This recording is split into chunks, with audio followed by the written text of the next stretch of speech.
জামাত ইসলামী মাঠে ময়দানে নির্বাচনী এলাকায় যেই তৎপরতায় নির্বাচনী ভোট চাওয়ার চেষ্টা করছেন, আমি আপনাকে একটা এক্সাম্পল দিই।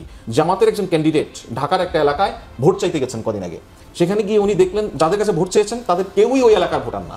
ঢাকায় যেটা প্রচুর, আমরা অনেকেই ঢাকার ভোটার না।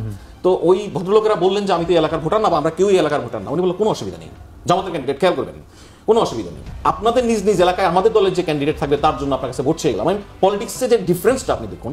অপরদিকে বিএনপির যেই শীর্ষ নেতৃত্ব থেকে শুরু করে যে নেতৃত্বকে আমরা খুব পাবলিকলি চিনি, ওনারা ছাড়া কিন্তু ওই অর্থে ভোটের মাঠে কেউ নাই।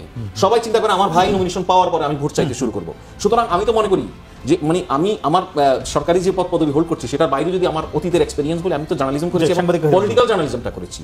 আমি মনে করি আপনি যদি বিএনপি এবং জামাতের রাজনৈতিক অবস্থাকে তুলনা করেন 5 আগস্টের পরের থেকে, ধরে নিন যে এর আগে এই দুটি রাজনৈতিক দল এক্সিস্ট করতো না, এরকম যদি বাস্তব হতো, তাহলে ভোটের লড়াইয়ে বা ভোটের কৌশলে জামাত অলরেডি বিএনপি থেকে অনেক দূরে গিয়ে গেছে। বিএনপির অ্যাডভান্টেজ হচ্ছে রাষ্ট্র পরিচালনার অতীতের অভিজ্ঞতা, বিএনপির সঙ্গে মানুষের সম্পর্কতা, এই জায়গাটা তারা টেনে নিচ্ছে।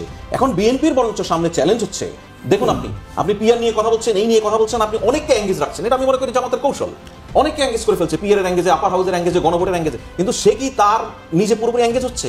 তার একটা উইন্ডো করছে, কিন্তু নিজে ঠিকই ভোটের মাঠে তৎপর আছে। অন্যরা তার এই ন্যারেটিভকে কাউন্টার দেওয়ার জন্য যখন ব্যস্ত, জামাত কিন্তু তার ভোটের ক্যাম্পেইনে ব্যস্ত। এটা খুবই পলিটিক্যাল।